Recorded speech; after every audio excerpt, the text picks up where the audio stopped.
What up, dude? So today, per popular request, I want to talk about calming the mind in games, in competition, the ability to really kind of turn off everything up here and just go out and attack, right? So it's super easy, and I remember, because for me this hits home, personal experience. When I was going through my struggles of like the yips and essentially like the darkest times of my career, not knowing where the ball was going, struggling and not performing well, everyone would say like, hey, like, if you were starting on day one, like days 2 through 5, that's when you can work on your mechanics and work on your drill progressions and do this and that. And then as soon as you go to day 1, and as soon as you get up on the bump and you toe it up, like that's just when everything turns off and you just compete. Okay, 100%. I reiterate that thought a lot, but it's completely two different things to say that and then to do that, right? I think I speak for a lot of people, a lot of pitchers out there that struggle with this, right? As they go into games, and whether it be like they work so hard or they care a lot about what like other people are thinking, but they get into this pattern where they get really tense because they don't want to do bad. They throw 2 balls in a row, so then it's like, oh my goodness, like don't throw 3 in a row.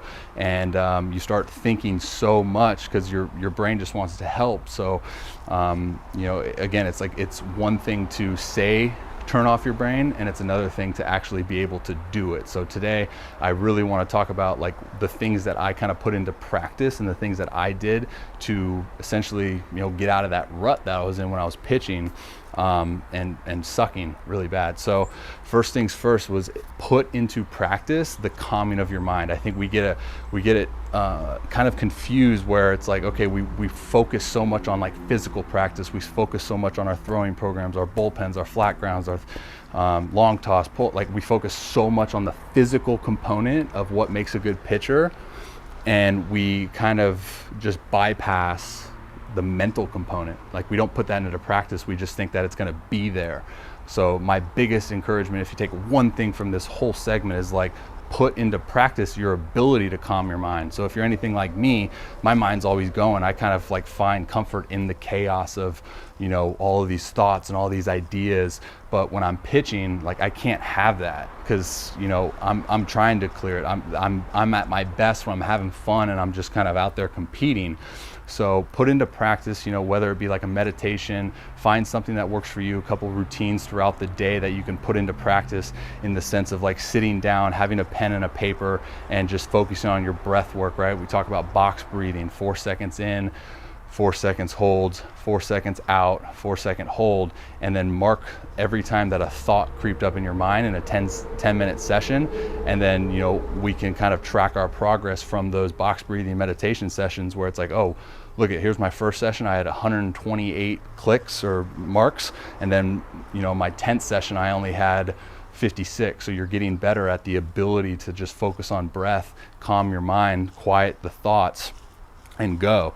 And then the next thing is like, find who you are that makes you good. And what I mean by that is like, are you going to be a guy that goes out there and maybe thinks about like who's at the dish, and thinks about the way that you're going to sequence them, and thinks about the scouting report that gives you kind of a better a way of turning off all of the negative thoughts, and makes you focus on like the competition, right? This was kind of something that I put into play that next year.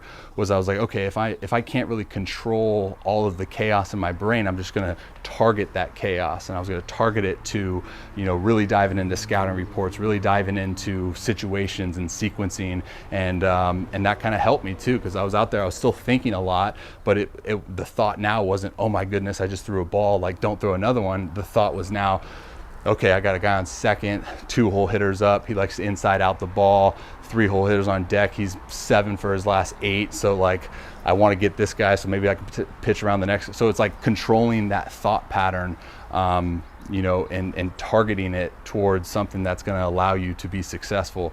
So when I say like identify where you're at your best, is, are you going to be a guy that needs to completely turn off thoughts? Are you going to be a guy that can maybe target your thoughts? Are you going to be a guy that goes out there and pitches and just sings a song the whole time? Or like, just, you got to identify at an early stage what type of guy that you're going to be, that's going to best allow you to get the best results that you want. That's something that I struggled with you know, early in my career, because I was trying to be somebody else that I necessarily wasn't, and I had a lot of external forces telling me to be a certain way that I wasn't. You know, and it took me getting released, and it took me kind of going through the ringer to really find out, like, no, dude, I'm this type of pitcher, I'm this type of personality trait, and that's how I'm going to be on the mound, because that's going to be the best version of myself as a pitcher to get the best results that I want. So again, practice.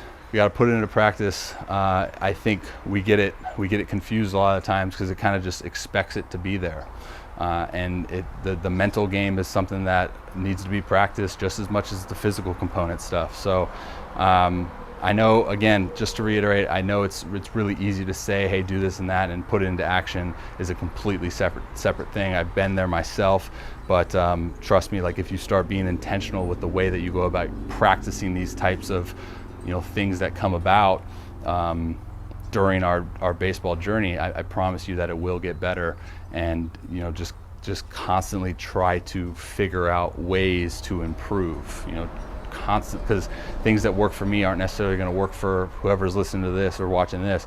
Constantly trying to figure out things, and you know, whether it be thought patterns or whatever it is that work for you, and then stick to those. So hopefully that helps. Reach out, any questions, always be happy to help. Much love, guys. God bless. See ya.